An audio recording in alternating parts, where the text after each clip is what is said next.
Hello everyone, అందరికీ నమస్తే అండి. Welcome to my channel Deepthi foods. ఈరోజు అందరికీ హ్యాపీ సండే అండి. సండే స్పెషల్స్ ఏమేమి ప్రిపేర్ చేసుకుంటున్నారో కామెంట్లో చెప్పేయండి ఫ్రెండ్స్. మరి ఈరోజు నేను ఏం స్పెషల్ ప్రిపేర్ చేయాలి అనుకుంటున్నాను అంటే చికెన్తో కర్రీ ప్రిపేర్ చేయాలి అనుకుంటున్నాను. అందులో ఏం స్పెషల్ ఉంది అనుకుంటున్నాను కదా. వీక్లీ ఒక చికెన్తో ఒక స్పెషల్ రెసిపీ ప్రిపేర్ చేయాలి అనుకుంటున్నాను. అందులో కర్రీ అంటున్నాను కదా, ఇది మన స్టైల్లో కాకుండా హైదరాబాద్ చికెన్ కర్రీ ప్రిపేర్ చేయాలి అనుకుంటున్నానండి. ఇంతవరకు ట్రై చేయలేదు. న్యూ రెసిపీ ట్రై చేస్తున్నాను. ఎలా చేస్తాను ఏంటో నా స్టైల్లో చేసేయండి. మరి మీరు ఎప్పుడైనా ట్రై చేస్తారా లేదా కూడా కామెంట్లో చెప్పేయండి ఫ్రెండ్స్. మరి మీకు నచ్చిందా లేదా కూడా చెప్పండి. మరి ఎలా చేస్తానో ఏంటి అనేది చూపించేస్తాను, చూసేయండి. చికెన్ని ఒక 2-3 టైమ్స్ బాగా వాష్ చేసుకున్నానండి. వాష్ చేసుకున్న తర్వాత అందులోన దానికి కావాల్సినంత పెరుగు వేసుకున్నాను. ఎక్కువ గ్రేవీగా కావాలి అనుకుంటే పెరుగు ఎక్కువగా వేసుకుంటారు. అందులోనే వాటికి సరిపడినంత ఉప్పు, కారం, తర్వాత పసుపు, తర్వాత ధనియాల పౌడరు, తర్వాత జీలకర్ర పౌడరు, దాని లాస్ట్గా చికెన్ మసాలా పౌడరు వేసుకొని ఒక పక్కన పెట్టేశాను. ఈ లోపల నేను చికెన్ మసాలాకి పేస్ట్ ప్రిపేర్ చేస్తున్నానండి. ఒక పెద్ద సైజు ఆనియను కట్ చేసుకున్నాను. అందులోన అల్లము చిన్న ముక్క, ఒక వెల్లుల్లి వలుచుకొని అవన్నీ కలిపి ఒక మిక్సీ జార్లోకి వేసుకున్నానండి. వేసుకున్న తర్వాత అందులో కొంచెంగా జీలకర్ర కూడా వేశాను. జీలకర్ర తర్వాత గరం మసాలా దినుసులు ఉంటాయి కదండి, యాలకులు, లవంగాలు, దాల్చిన చెక్క, అనాస పువ్వు అన్నీ కలిపి మిక్సీలోన ఆ పేస్ట్గా ప్రిపేర్ చేసుకున్నానండి. ఆ పేస్ట్ని ఇందులో ఈ చికెన్లో ఒక స్పూను పేస్ట్ ప్రిపేర్ చేసుకొని వేసుకుని దాన్ని బాగా మిక్స్ చేసుకున్నానండి. బాగా మిక్స్ చేసుకొని మ్యాగ్నటైజ్ చేసి ఒక 1.5 అవర్ పాటు ఒక పక్కన పెట్టేశానండి. మూత పెట్టేసి ఒక పక్కన పెట్టేశాను. ఈ లోపల మిగతా ప్రాసెస్ చేస్తాను, చూసేయండి. మ్యాగ్నటైజ్ చేసి 1.5 అవర్ పాటు ఇలానే ఉంచేసాను. ఏమేమి వేసానో చూసారు కదండి. ఇవన్నీ వేసుకొని ఒక 1.5 అవర్ నేను మ్యాగ్నటైజ్ చేశాను.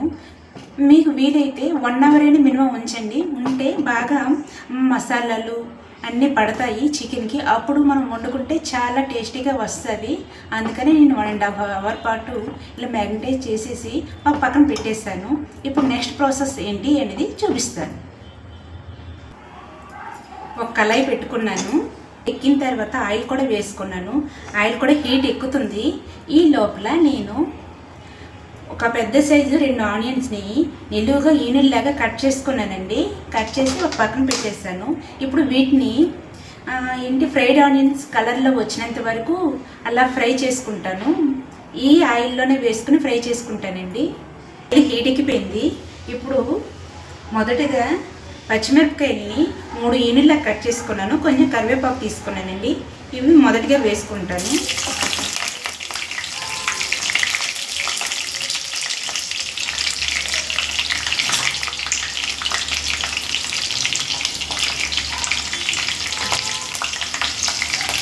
తుల్లుతుంది, బాగా ఆయిల్ ఫ్రై అయింది కదా, అందుకని.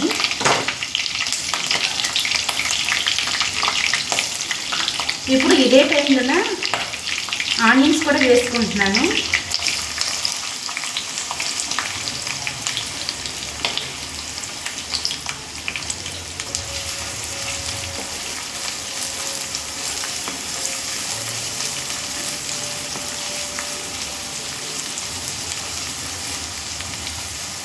బ్రౌన్ కలర్లో వచ్చినంత వరకు ఫ్రై చేసుకుంటానండి.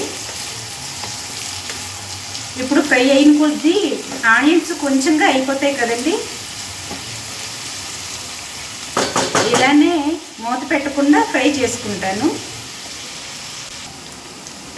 చూసారా, ఫ్రై అవుతున్నాయి. ఈ విధంగా మరి కొంచెం ఇంకా బ్రౌన్ కలర్లో రావాలి.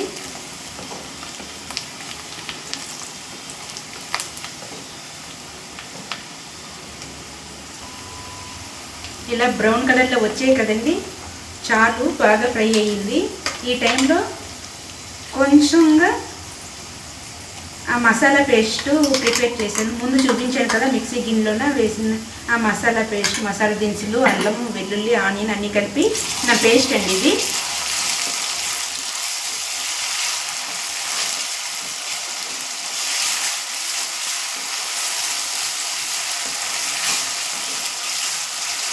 ఇది పచ్చివాసన వచ్చిన పోయినంత వరకు ఇలానే ఫ్రై చేసుకోవాలి.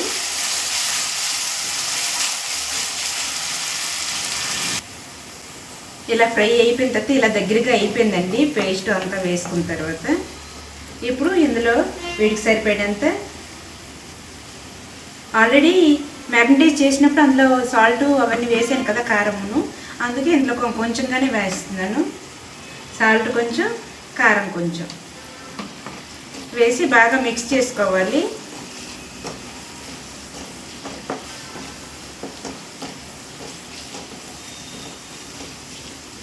ఒక 5 మినిట్స్ పాటు బాగా మగ్గిన తర్వాత ఉప్పు కారం అంతాను ఆనియన్స్కి బాగా పట్టాలి కదండి, బాగా పట్టినంత వరకు ఒక 5 మినిట్స్ పడుతుంది.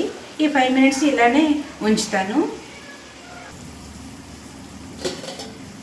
5 మినిట్స్ తర్వాత మ్యారినేట్ చేసిన ఈ చికెన్ ఉంది కదా, ఇది ఇందులోకి వేసుకుంటున్నానండి.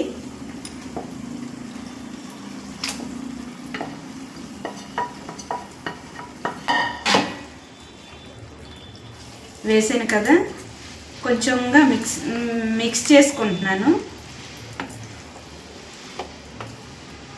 కిందకి పైకి బాగా మిక్స్ చేసుకున్నాను.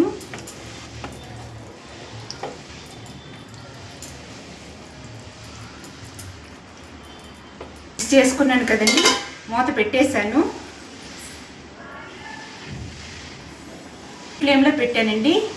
కరెక్ట్గా ఒక 15 మినిట్స్ పాటు కలపకుండా ఇలానే 15 మినిట్స్ పాటు ఇలానే ఉడికించుకుంటాను. ఉడికించుకున్న తర్వాత చూపిస్తాను మీకు. 15 మినిట్స్ అయిపోయిందండి. ఇప్పుడు ఎలా ఉందో ఏంటో చూసేద్దామా.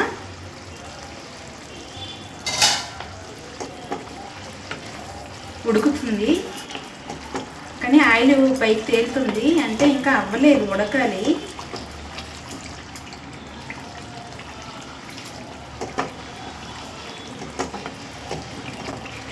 ఇందులో కొంచెం వాటర్ యాడ్ చేశాను. మనం మ్యారినేట్ చేసిన కళాయిలో కొంచెం వాటర్ యాడ్ చేసి వేసాను.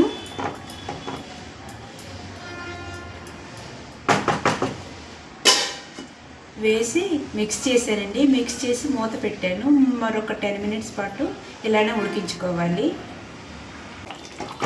బాగా బాగా ఉడుకుతుంది కదండి. ఈ టైంలోన రెస్టారెంట్ స్టైల్లో ప్రిపేర్ చేస్తున్నాను కదా, ఆనియన్స్ తర్వాత క్యాప్సికమ్ వేసి మిక్స్ చేసుకుంటాను.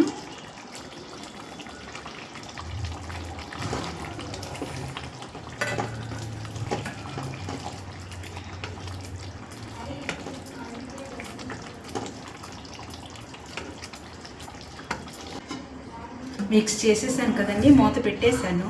మరొక 10 మినిట్స్ పాటు ఇలానే ఉడికిస్తాను. బాగా సాఫ్ట్గా ఉడికిందండి. ఇంచుమించుగా కర్రీ రెడీ అయిపోయింది. రెస్టారెంట్ స్టైల్లో ఎలా ప్రిపేర్ చేస్తారో ఈ వీడియో చూస్తే మీకు కూడా అర్థమైపోతుంది. చూసారా, ముక్క చాలా బాగా ఉడికింది, చాలా చాలా బాగా వచ్చిందండి. చూసారా, మా పాప ఆగట్లేదు, చూడండి చెయ్యి.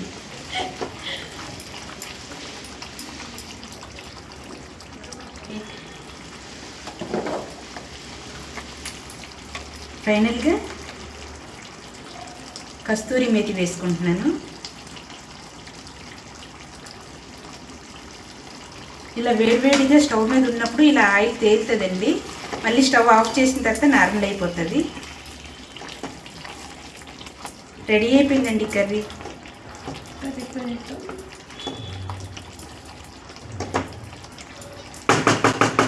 కస్తూరి మేతి వేసాను కదా, 1 నిమిషం పాటు ఉంచుతాను.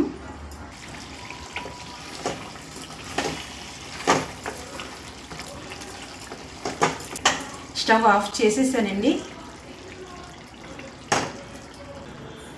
హైదరాబాదీ చికెన్ కర్రీ రెడీ అయిపోయిందండి రెస్టారెంట్ స్టైల్లోన. మరి మీరు కూడా ఈ విధంగానే ఈ ప్రాసెస్లోనే ట్రై చేస్తున్నారా లేదా, లేకపోతే మీరు వేరే ప్రాసెస్లో ఏమైనా ట్రై చేస్తున్నారా కామెంట్లో చెప్పండి. మరి నచ్చిందా లేదా కూడా చెప్పండి. టేస్ట్ చేసి చెప్తాను, ఎలా వచ్చింది ఏంటి షార్ట్లో చెప్తానండి. మీరు ఈ ప్రాసెస్లో ఒకసారి ట్రై చేయండి, చాలా చాలా బాగా వచ్చింది. నచ్చితే లైక్ చేసి సబ్స్క్రైబ్ చేసుకోండి ఫ్రెండ్స్. ఇంతేనండి వీడియో. Bye bye.